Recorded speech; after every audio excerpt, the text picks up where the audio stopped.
The demand for labor is different from the demand for other things because it's what we call a derived demand. Demand in most cases depends on what your willingness to pay is, which itself depends on your preferences and opportunity costs. But demand for labor is not as subjective. What an employer is willing to pay for a worker depends on the marginal revenue that worker adds to the business. Imagine that you have a grocery store and you're the only one working the cash register. In a way, you are the store's one employee, and let's say that your store earns $500 in revenue per hour. What is the value of hiring another employee to help run the registers? Well, an additional worker would help when it's busy and would also free you up to complete other valuable tasks.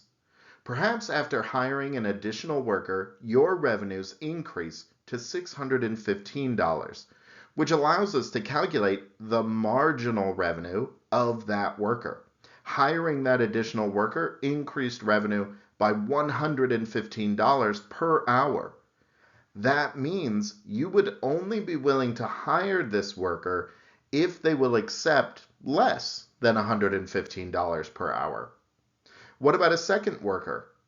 If you're running your business well, then you and your employees are always spending your time on the most valuable task, which means as you hire more people, the tasks that will now get completed are less valuable than the ones already being completed. So even if this worker is just as productive as a person as the first person you hired, their marginal contribution to revenue will be less than the previous hire. It looks like this worker increased revenue by $85 per hour. So you will only hire this worker if they will accept less than $85 per hour.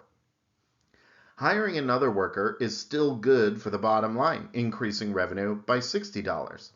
A fourth worker might increase revenue by $40 per hour. Again, this doesn't mean that these workers are worse.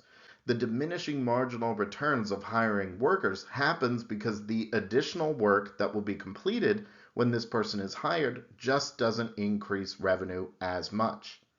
Of course, now we have a worker for each register, but that doesn't mean there's no value in hiring more people. There's still work to be done, such as hiring people to bag groceries. The next worker might boost revenue by $25, and then $15 after that. And the last worker might boost revenue by only $10 per hour. The marginal revenue is what defines the amount a firm is willing to pay for an additional worker. It is the increase in the productivity due to one more worker, which is what we call the marginal product of labor. So, how many workers should we hire? It depends on the wage we have to pay them. If people are willing to work for $25 an hour, then we will hire 5 people in addition to ourselves. So we'll have 6 workers. If people are willing to work for $15 or less, then we'll hire a 7th person. And if they're willing to work for $10 or less, we'll hire an 8th person. To be clear, however, if we hire 7 people, it doesn't mean the first person should get $115 per hour and the second person should get $85 per hour and so on. Again, marginal revenue is not reflecting how good each employee is. All of these employees could be equally skilled and capable people. It's just that when we only have 2 people working, we will assign them to the most valuable tasks. And hiring people means we will be able to get marginally less productive work done. This is all to say that it isn't unfair to pay everyone $15 an hour when we hire the 7th worker, so long as everyone is willing to work for that wage. All the marginal product of labor does is form the demand for labor. What firms are willing to pay for labor is determined by the marginal product of labor, which is the increase in a firm's revenues due to that labor. The supply of labor is made up of everyone willing to work for a wage. Each of us has a reservation wage, which is the lowest wage a person is willing to accept in order to do a job. My reservation wage for being a cashier is a bit higher than the typical wage paid to cashiers, which is why I'm not a cashier. If you're not working as a cashier, it's because your reservation wage is higher than what they're offering. If you are working as a cashier right now, it means your reservation wage is lower than what they're paying you. This mirrors consumer theory. Our reservation wage is a secret number we all have, which is above which we will accept the job.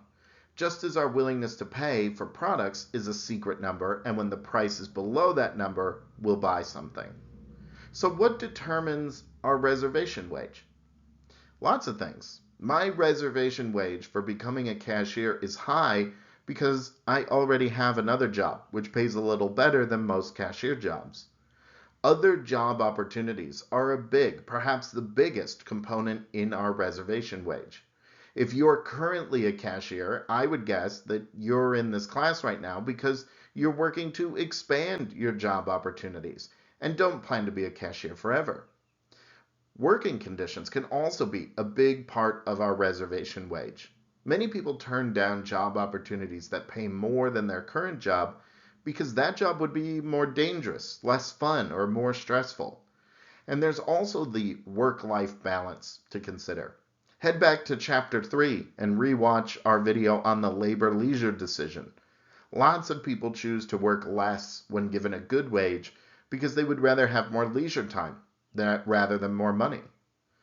Whatever the case, different people have different preferences when it comes to the work they do, and people's opportunity costs differ, which means that we all have a unique reservation wage.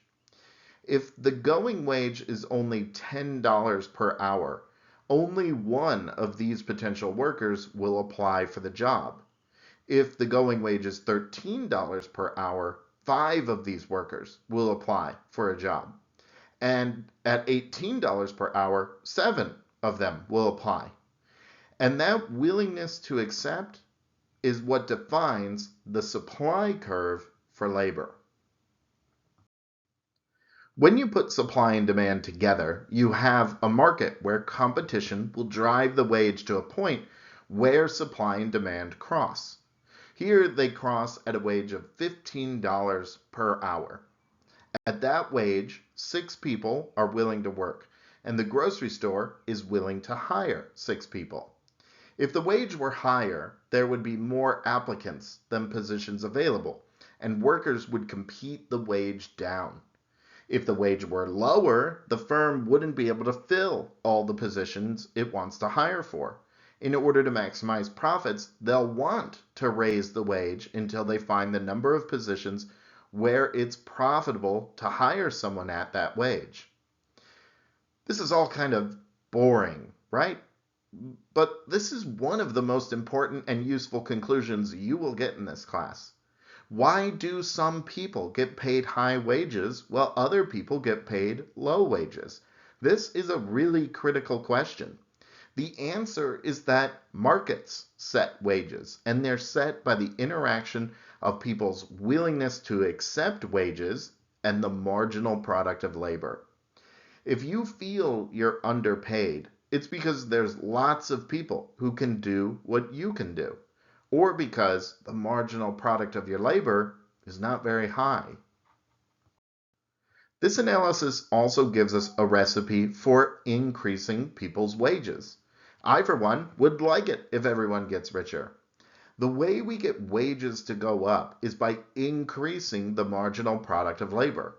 If we increase how much hiring an additional person adds to the revenues of a firm, that will increase the demand for labor and increase the equilibrium wage set by the market.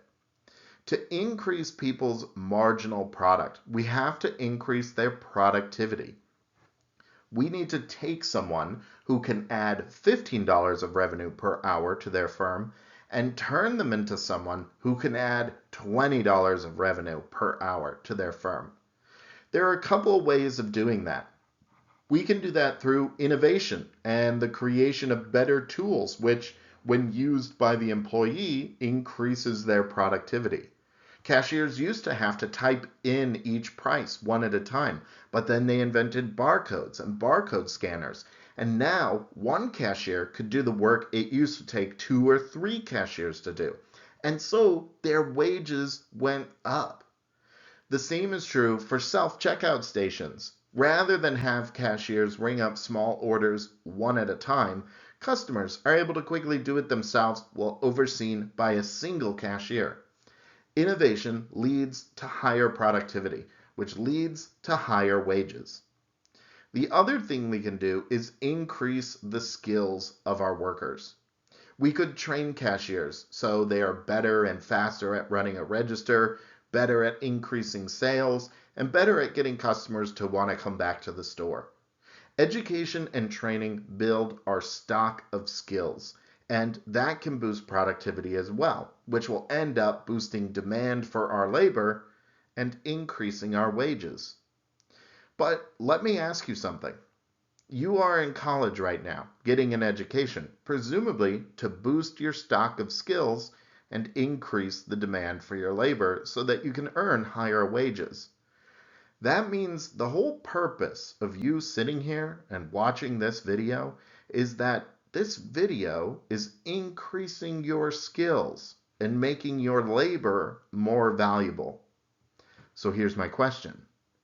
Do you feel like you've learned valuable skills in this class?